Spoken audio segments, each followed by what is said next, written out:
자, 포켓풋 핵심 2번 복도체에 관한 내용입니다. 자, 복도체가 뭔가라고 얘기를 했죠. 우리가 일반적으로 송전선로에서는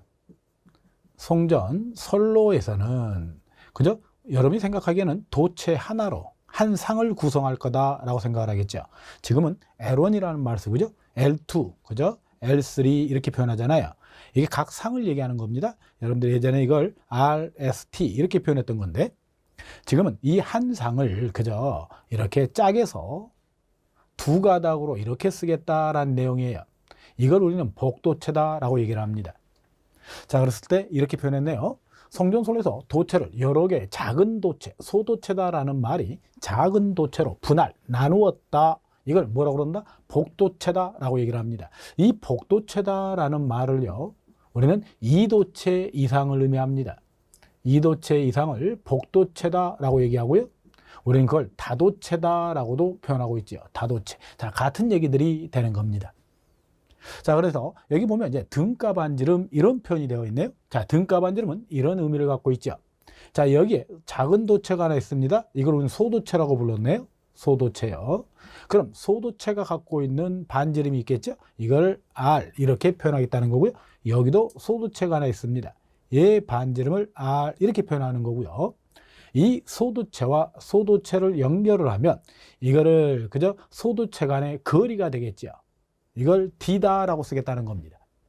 자, 그리고 나서 여기에 그저 중심, 얘 2분의 1 지점이 되겠죠. 얘로부터 얘까지. 여기를 등가 반지름 R2 이렇게 쓰겠다는 거죠. 등가 반지름이다 라고 표현하는 겁니다. 얘를. 자, 그랬을 때 우리가 등가 반지름을 구하라. 그럼 얘를 앞으로 우리는 R2 이렇게 얘기할 거고요. 소도체의 반지름 R에 N우분의 1승 곱하기 하기를 소도체 간의 거리 D에 N우분의 NO-1승 이렇게 표현할 건데요. 이때 이 N이다라고 하는 게 소도체의 수를 의미합니다. 이 N이 의미하는 거요. 소도체의 수다. 소도체의 수를 의미하는 거예요. 자, 그러면 N우분의 1이 같이 들어가 있잖아요. 이거를 이렇게 표현해도 얘기가 될 것 같아요. N승근에다가 루트 하기를, 그렇죠? R에다가 곱하기 하기를 D에 NO-1승 이렇게 표현이 가능해지겠죠. 자, 이 개념 좀 체크를 해두도록 하시고요. 이거는 도체수다라고 하는 거, 소도체수라고 그랬죠? 이걸 도체수다라고 하는 개념 꼭 좀 숙지를 하셔야 됩니다. 도체수요. 그래서 만약에 이도체다라는 말이 나오게 된다면 이도체는 복도체라고 얘기하겠죠? 이도체 이런 말이 나오게 되면 이건 다른 말로 복도체다라는 말로도 표현이 될 거예요. 그러면 이도체니까 얘가 2라는 거니까요. 2를 넣을 필요는 없겠죠. 일반적으로 루트다라고 하는 게 2분의 1승이 되는 거니까요. 자, 그래서 우리는 이걸 이렇게 표현해도 얘기가 될 겁니다. R에다가 여기다가 그죠? D에다가 2를 넣게 되면 2-2니까 1승이 되죠. 이렇게도 표현이 가능하다라고 하는 사실입니다. 그래서 이 개념 꼭 좀 알아두셔야 이해가 된다는 거죠.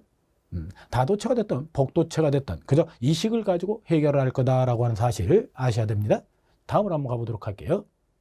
자, 이제 작용 정전 용량하고요, 작용 인덕턴스에 대한 얘기를 해보도록 할게요. 자, 여러분들이 잠깐만 기억을 되살려서요, 이렇게 한번 보자고요.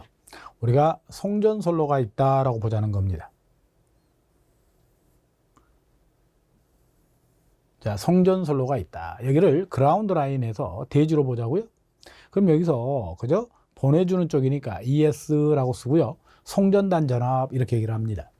자, 여기서 도체가 있으니까요. 도체 자신이 갖고 있는 저항이 있겠죠. 이걸 선로 저항 이렇게 표현하고요.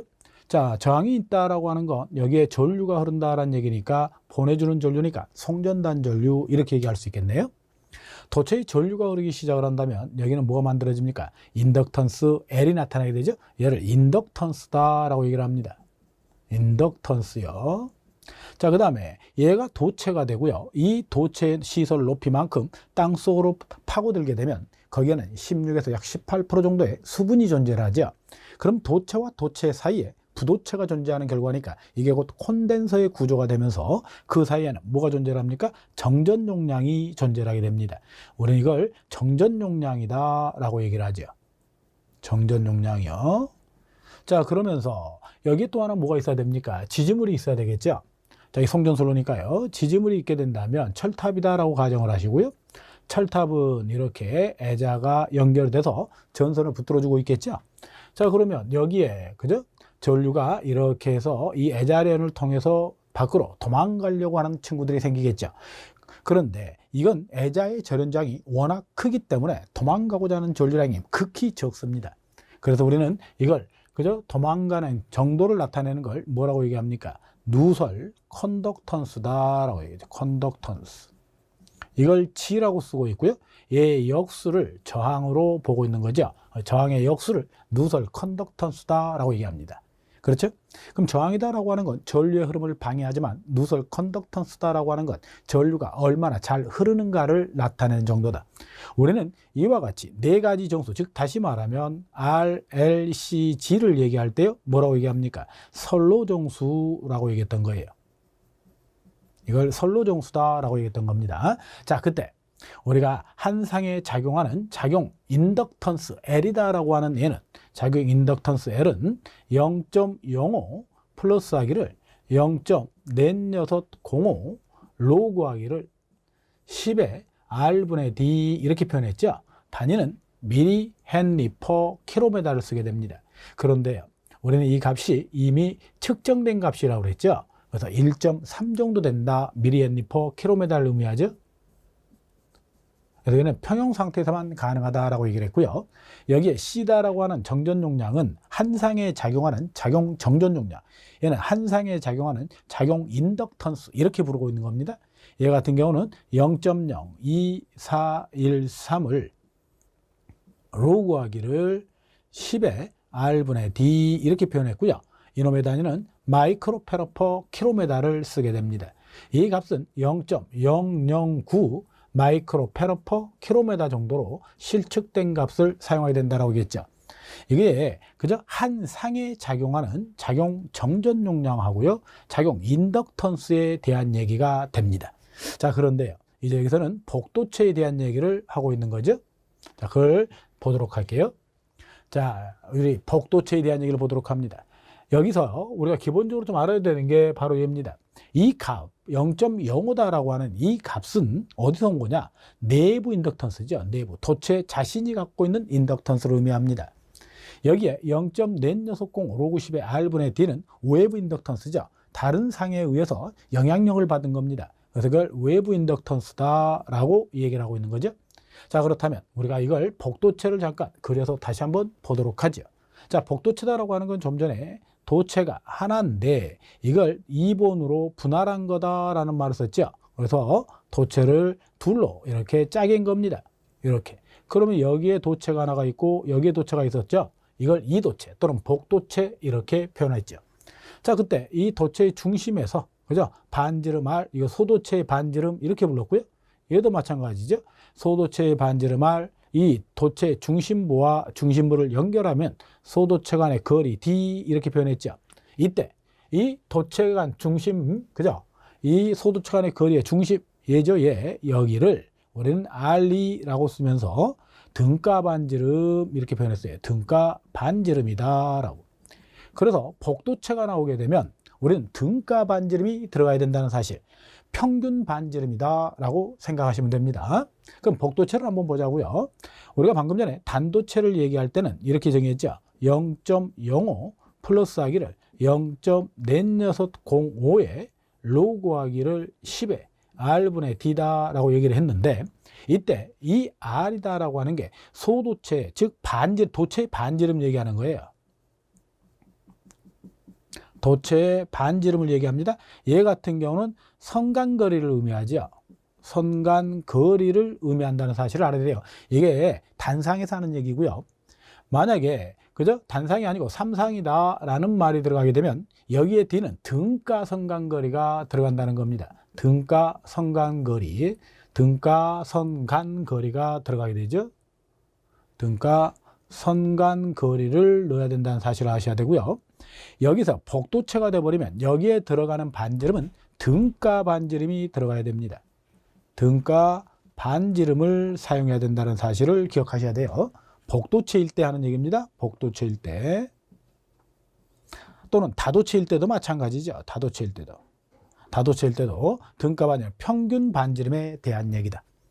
자, 그래서 이걸 좀 숙지를 하셔야 될 것 같은데요. 여러분들이 기본적으로 꼭 알아야 되는 건 이 내용을 반드시 숙지를 하셔야 되는 거고요. 자, 이거 바로 얘입니다. 얘가 우리가 지금 이 도체 자신이 갖고 있는, 하나가 갖고 있는 뭐라고요? 인덕턴스다라고 얘기를 했죠. 인덕턴스는 그죠? 우리가 만약 이렇게 보자는 거죠. 얘가 임피던스가 하나 있는데요. 그걸 둘로 짜게 줄 겁니다. 둘로 짜게 주게 되면 그 크기는 반으로 줄겠죠. 그래서 복도체가 되면 도체 수만큼의 크기로 줄어든다는 사실을 꼭 기억하셔야 돼요. 그래서 얘를 n으로 나누게 된다는 얘기입니다. 만약에 뭐일 때요? 복도체나 또는 다도체라는 표현이 들어갔을 때요. 복도체나 다도체다라는 표현이 들어가게 되면 이게 도체수입니다. 도체수. 도체수로 꼭 나누어라. 이건 내부 인덕턴스라고 그랬죠? 그죠? 자, 이 개념을 꼭 좀 알아두셔야 이해가 되는 겁니다. 자, 하나 더 간단하게 설명을 좀 해보면, 우리 복도체일 때 방금 전에 등가 반지름에 대한 설명을 했었는데요. 우리 등가 반지름을 뭐라고 표현했어요? 여기서는 R이 이렇게 표현하자고 했죠? 얘는 소도체의 반지름 아래 N호분의 1승이 되고요. 소도체 간의 거리 D에 N호분의 NO-1승이 된다. 이렇게 표현이 가능한데, 이걸 조금 바꿔보면 N승근에다가 루트하기를 R 곱하기 D, 그죠? 이렇게 쓸 수 있어요. NO-1까지 이렇게. 그런데 얘가 복도체가 되면 여기다 2를 넣어주면 되는 거니까 2-1이 되면 안 써도 의미 없겠죠. 다도체일 때는 여기다 도체수를 적어야 되니까 만약에 6도체다 그러면 6에서 빼기 1을 해서 5승으로 들어가야 되고요. 4도체다 그러면 4-1을 해서 그죠? 3승이 올라와야 된다라는 사실을 기억하셔야만 합니다. 자, 그 개념을 설명하고 있는 거네요. 자, 다음으로 한번 지나가 보도록 할게요. 복도체의 특징입니다. 자, 복도체다라고 하는 특징은 뭐가 있느냐라고 하는 문제죠. 자, 이거 한번 보자고요. 간단하게 얘기하면 이런 거죠. 방금 전에 복도체다라고 하는 걸 이렇게 그렸네요. 이렇게 해서요. 우리가 이걸 두 가로 짜겠죠. 2번으로 분할한 거다라고 얘기했잖아요. 그러면 여기에 그죠? 도체가 두 개가 됐다는 얘기고요. 자, 이거를 여기에 이 면적을 예를 들어서 1000스퀘어다. 이렇게 한번 가정을 해볼까요? 그럼 얘는 얼마짜리 두 개를 짜겠다는 거예요? 500짜리로 두 개를 짜겠다. 이 얘기가 똑같은 거죠. 그럼 얘의 지름, 그죠? 얘의 지름 계산을 좀 해볼까요? 얘의 지름을 라지 D 이렇게 한번 표현해 보자고요. 그럼 얘는 단면적으로 한번 계산해 봐야 되겠죠. 단면적 A다라고 하는 건 4분의 파이 D의 제곱이다. 이렇게 표현할 거 아닙니까? 그럼 이 지름을 계산하자고 그러면 단면적 A에다가 4를 곱해서, 그죠? 파이 얘로 나눠주면 되는데 이게 D제곱이 되겠죠? 그럼 나는 제곱이 필요한 게 아니잖아요. 이걸 버리기 위해서 상대방한테 루트를 씌워야 되겠죠.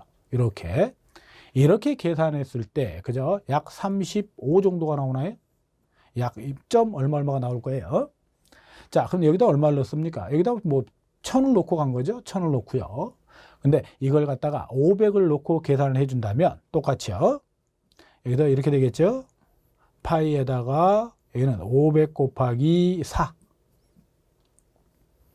그리고 이건 두 배로 유지가 되죠. 얘는 약 50 정도가 나온다는 거예요. 그러면 이 지름이 그죠? 얘가 어떻게 된다고요? 커진다는 거죠. 두 개를 더해야 되는 거니까요. 그래서 지름이 커졌다는 얘기는 표면적이 넓어졌다는 얘기가 되는 거고요. 그렇게 되면 전하의 이동이 편해진다는 얘기가 되죠. 저항은 작아진다는 얘기가 되는 겁니다. 전류량은 늘어나게 되니까 송전 용량이 증가를 하겠죠. 자, 그런 얘기를 하고 싶은 겁니다. 그래서 여러분이 반드시 숙지를 해야 되는 건 복도체가 나오게 되면 지름이 증가를 할 거다. 지름이 증가를 할 거다. 쉽게 말하면 들어가는 도체량은 똑같고요. 그죠? 소비되는 구리량은 같은데 지름을 더 넓게 쓸 수 있다라고 이해하시면 돼요. 이걸 또 해보면 우리가 등가 반지름, 그죠? 등가 반지름이 증가를 한다. 이런 표현이 가능해진다는 겁니다. 그래서 우리는 복도체를 쓰는 이유 중에 그 첫 번째로 코로나 방지다라는 말을 쓰고 있죠. 자, 얘를 쓰게 되게 되면, 그죠? 우리가 이렇게 표현할 수 있죠. L이다라고 하는 건 0.05에다가 플러스 하기를 0.4605에다가 로그 하기를 10의 R분의 D 이렇게 표현했잖아요. 그런데 지름이 증가했다는 얘기는 얘가 어떻게 됐다는 겁니까? 얘가 증가했으니까 커졌다는 얘기가 되겠죠. 얘가 커지게 된다라고 하는 건 L이 어떻게 됩니까? 반비례하는 거니까 얘는 작아질 거다라는 얘기예요. 얘가 증가를 하게 되고요. 그렇죠? 얘는 작아지게 되고요. 그러니까 결국은 L은 감소를 하게 되고요. C는 증가를 하게 되는데 보통 20에서 약 30% 정도 증감을 하게 된다라는 사실입니다. L과 C가 반비례하는 관계다라고 하는 걸 꼭 숙지를 하셔야 되겠죠. 얘가 반비례한다라는 사실이요. 그러다 보니까 결국은 송전 용량, 그죠? 여기서 저항은 감소했다는 얘기가 되고요. 전류량은 증가했다는 얘기가 되겠죠. 그러니 송전 용량이 증가를 합니다. 송전 용량은 증가를 하게 되고요. 증감이라고 써야 되겠죠? 20, 30% 얘는 감소, 얘는 증가니까요. 송전 용량이 증가를 하게 된다. 이런 표현이 가능해지죠. 송전 용량이 증가를 했다는 얘기는 안정도가 증진되죠? 안정도가 증진됐다. 이런 말도 가능해 됩니다. 그 말은 손실이 감소했다. 이런 얘기가 되겠죠? 그러니 송전 효율이 좋아졌다. 그죠? 유도장애를 억제할 수 있다라고 얘기를 하죠? 자, 이런 정도의 특징을 갖고 있다고 하는 거 꼭 좀 숙지하도록 하시죠. 다음으로 한번 가보도록 할게요. 단점입니다. 자, 단점이다라고 하면 그죠? 정전 용량이 증가를 했을 때 문제점이 발생을 하죠. 페란트 현상이 나타납니다. 우리 페란트 현상이다라고 하는 걸 어떻게 정했어요? 그죠? 송전단 전압하고요, 수전단 전압의 크기 비교를 했더니 누가 수전단 전압이 높아지는 현상을 페란트 현상 이렇게 표현했죠. 그러면서 이 페란트 현상이다라고 하는 것, 그 대책으로 뭘 설치하라고 그랬나요? 블로 리액터를 설치해달라. 블로 리액터를 설치해달라. 이렇게 얘기했어요. 수전단 전압이 송전단 전압보다 높아지는 현상이다. 블로 리액터를 설치해서 대책을 세우는 게 되는 거고요. 뭐 때문에 그렇다고요? 정전 용량 때문에 이런 문제가 생긴다. 정전 용량 C 때문에 이런 문제가 발생을 할 거다. 꼭 좀 숙지하셔야 됩니다. 그 다음에 진동이 발생을 하겠죠. 자, 간단하게 얘기하자고요. 단면적이 늘어나게 된다 그랬죠. 단순하게 얘기하면 바람을 맞는 면적이 증가를 하게 될 거고요. 바람을 맞는 면적이 증가했다라고 하는 건 진동이 심해진다라는 얘기입니다. 진동이 심해진다. 진동이 심해지게 되면 진동을 뭐 해줘야 돼요? 잡아줘야 되죠? 왜? 진동이 심해지게 되면 전선이 단선될 우려가 발생을 하죠. 그래서 우리는 진동을 방지해야 되겠다라는 문제가 떠오르게 됩니다. 진동 방지를 위해서 뭘 설치하게 됩니까? 댐퍼다라고 하는 걸 설치했다라고 하는 걸 숙지하셔야 됩니다. 자, 그 다음에 도체가 같은 방향으로 전류가 흘러간다는 겁니다. 이렇게 해서 이게 지금 복도체라고 얘기하고 있는 거죠. 도체가 이렇게 하나였는데 이걸 두 개를 이렇게 짜게서 그죠? 이렇게 보내주는 거잖아요. 그러니까 전류 방향이 같은 방향으로 흘러가게 되니 이 도체와 도체 사이에서 뭐가 발생을 한다는 겁니까? 흡입력이 작용을 하게 됩니다. 그러니 이 도체와 이 도체가 그죠? 충돌을 하게 되죠. 충돌하게 되면 표면이 뭐가 됩니까? 터지겠죠. 터지게 되게 되면 그 부분을 통해서 전하가 방전되겠죠. 그래서 우리는 여기서 서로 충돌하지 못하도록 여기에 뭘 하게 된다? 대주는 게 있죠. 서로 이렇게. 이거를 우리는 뭐라고 부른다? 그렇죠. 스페이셔라고 얘기를 합니다. 그래서 충돌을 방지해 줘야 되겠다. 충돌 방지. 뭘 설치하라? 스페이셔. 얘를 설치하게 된다라는 사실. 이런 정도 정리가 되면 되겠네요. 자, 다음으로 한번 보도록 할게요. 자, 이제 이걸 가지고 문제를 보도록 합니다. 소도체의 반지름이 Rm다라고 얘기했어요. 자, 우리가 복도체의 개념을 정리해 볼 필요 있다고 그랬죠? 도체는 원래 애론상 그러면 하나로 구성되는 것처럼 우리는 인식하고 있으나 현실에서는 이거를 그저 기본적으로 복도체를 쓰고 있다 그랬죠. 덤으로 얘기하면 우리나라 같은 경우는 1호사는 2도체를 쓰게 되고요. 3, 4호는 4도체를 씁니다. 7, 6호는 6도체를 쓴다라고 하는 거죠. 자, 여기에 도체가 있다. 이걸 소도체라고 얘기했죠. 이놈 하나의 반지름을 R이라고 하겠다.